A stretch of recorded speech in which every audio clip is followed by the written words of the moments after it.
What's going on, Kings fans? Welcome to the 2017 LA Kings Media Roundtable, brought to you by Mayor's Manor and the Fourth Period.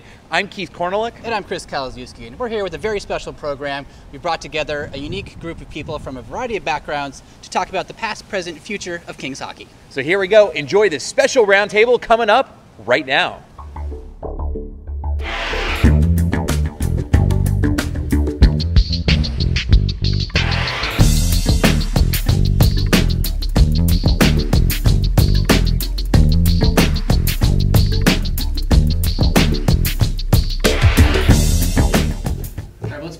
To the sort of championship window. A lot has changed since 2012 and 2014.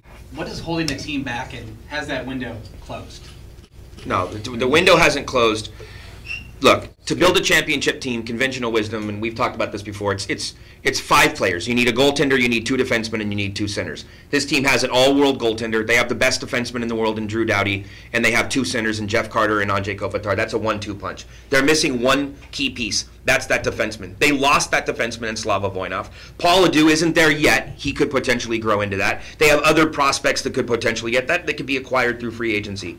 But more than anything else, what this team is missing, and it only became obvious in the last couple of months. For the last few years, everybody's talked about contracts, everybody's talked about the loss of Voinov, all these different things, injuries. This is what this team is missing, the catalyst. There hasn't been a catalyst. They've lost 5 key players that have not been replaced in that room or on the ice. They lost Mike Richards, they lost Jared Stoll, they lost Willie Mitchell, Rob Scuderi, and Matt Green. Those 5 players, Justin Williams. And if you want to add a 6th, Justin Williams, okay? They lost those players and they have not been replaced. Exactly. And when you start chipping, you could lose 1. You could maybe lose 2. But when you lose all of those guys and the leadership that they brought in that room, it's made a tremendous difference. And they didn't replace them with comparable leadership. Exactly. They were waiting for the next group to come in, and it didn't happen quickly enough. Andrei Kopitar, Devin Setaguchi, and Troutman, and terrible. Terrible. Ginla is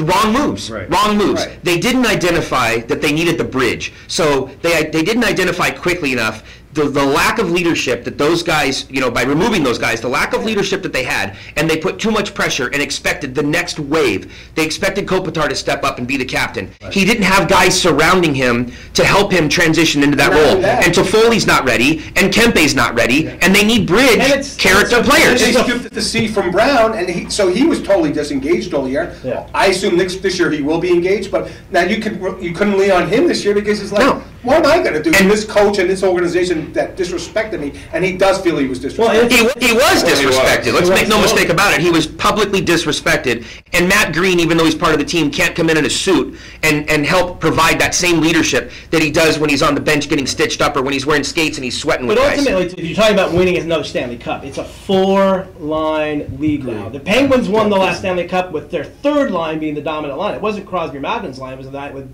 Benino and Hagelin and Kessel. And they had Colin on the 4th line. And then they had a good 4th line. And when Kings won their 2 cups, they had a phenomenal 4th line with Mike Richards centering the 4th line. I mean, the problem is, and the Blackhawks has kind of faced the same thing a little bit, although they've done a better job. They've been able to replenish those 3rd and 4th lines with young guys coming up. The Kings don't have that. They don't have it coming up, and they haven't been able to trade it or develop the players, and that's the big key. Like their core, absolutely, you're right. I mean, their core is phenomenal. But if you don't have anything on the 3rd and 4th lines, you can't do anything. They didn't even have a second unit, and that's why I advocate, and I know we talked about this, Carter, and I think I agree with you 2 centers, but if you look at Jeff Carter from games like 55 to games 75, the last 2 seasons, he's had like 3 goals in 22 games this year, I think 2 empty net goals, and then the prior year I think it was 4 goals in 23 games. He slows down, he's 31 years old, the rigors of having to face Jonathan Toews one night, and Ryan Kessler the next night, and going through the gauntlet of centers. I'm advocating move him up with Kopitar. You solved a couple of problems. You bring in like Nick Bonino. I don't know if be able to trade for sign Nick Bonino free agency, but Adam Henrique or even a Tyler Johnson. Go get another center because guys, at the end of the day, if Carter's good enough to play on the right wing on the 1st unit power play, Why isn't he good enough to play there for the other 20 minutes of the game? Well, I would disagree with you though, Dennis. I think that you move a guy like Toffoli up and you play him with Kopitar. But then you still have Nick Dowd as your second unit power play. You need another guy, and you need a legitimate third line center. And you know, So maybe there's an opportunity. Like, I don't think that I like Kempe better on the wing. I think you put him on the wing on the third line, because again, it's now a fourth line team. So once upon a four line league. Once upon a time, the conventional wisdom was that Kempe was top six or bust. I think you can play him on a third line right wing, but you have to have a legitimate third line center. Nick Shore didn't give you offense. Nick Dowd didn't give you the offense. I like a guy like Brian Boyle. Bring a guy like him in. And that was the guy that I advocated for at the trade deadline. I love a guy like that, a big body who can still contribute and still give you some goals among the bottom six. How do you bring some of those guys in? I mean, there's just nothing on the fourth line. It's like every Stanley Cup winner, like you said, that's a great third and fourth line. And you've got Andreoff, he's not going to do anything. Nolan, Clifford, I mean, it's, you know, Lewis doesn't score a lot. I mean, we're talking, I just named the whole third and fourth lines. You know, there's nothing to trade for. You're gonna. I don't mean to turn this into fantasy hockey. But go ahead. That's what we're here for.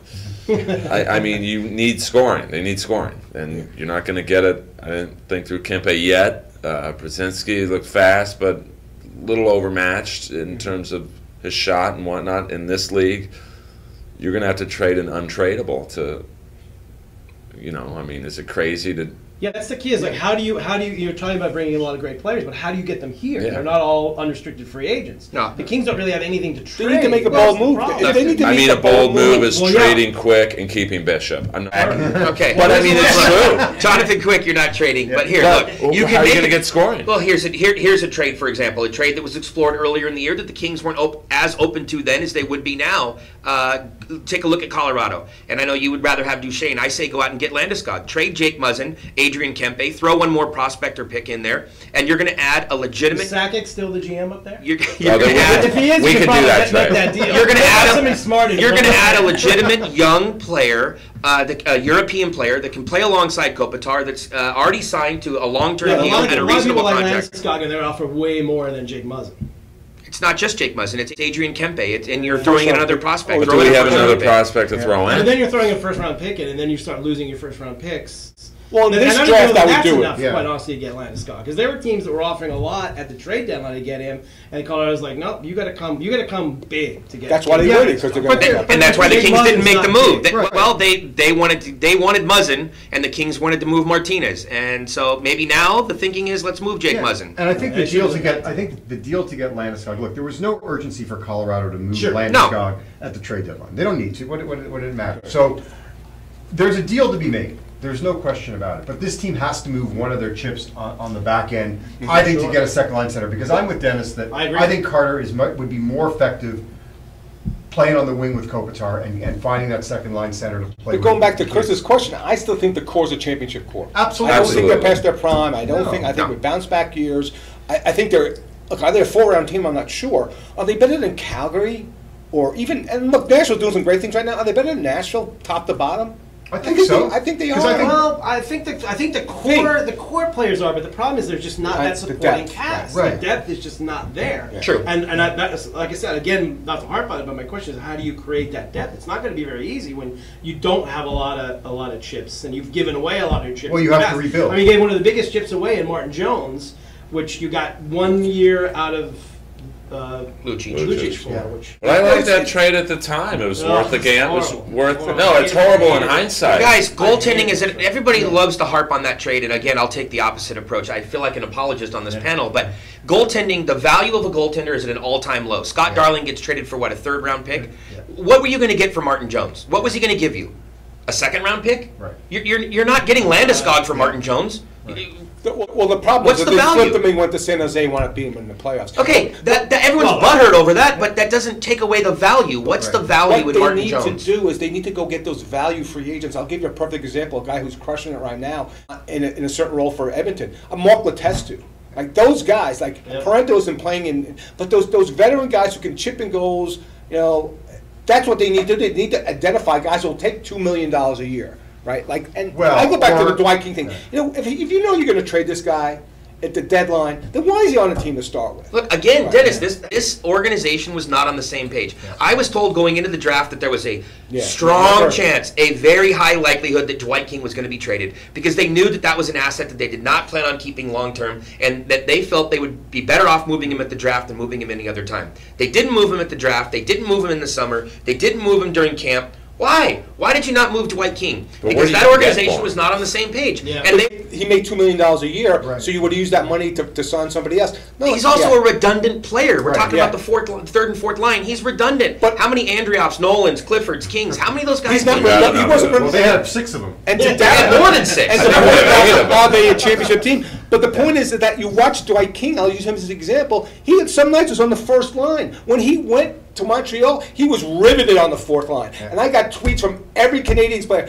Is this guy really this slow? Is he really this bad? I mean, look, and if he wasn't riveted on the fourth line, he's a smart player. He doesn't make mistakes. But the mentality of his organization that you think you can get away with. I remember it was Game 5 last year, down the stretch, life or death against San Jose, and he's got King up with Kopitar. Yeah. So I think from a coaching standpoint, I think they're closer to a championship team now than they were prior to firing Darryl. All right, Kings fans, I hope you enjoyed that edition of the Roundtable. We've got lots more for you, so tune in to Mayor's Manor and the fourth period. I'm Keith Korneluk. And I'm Chris Kalaszewski. We'll see you soon.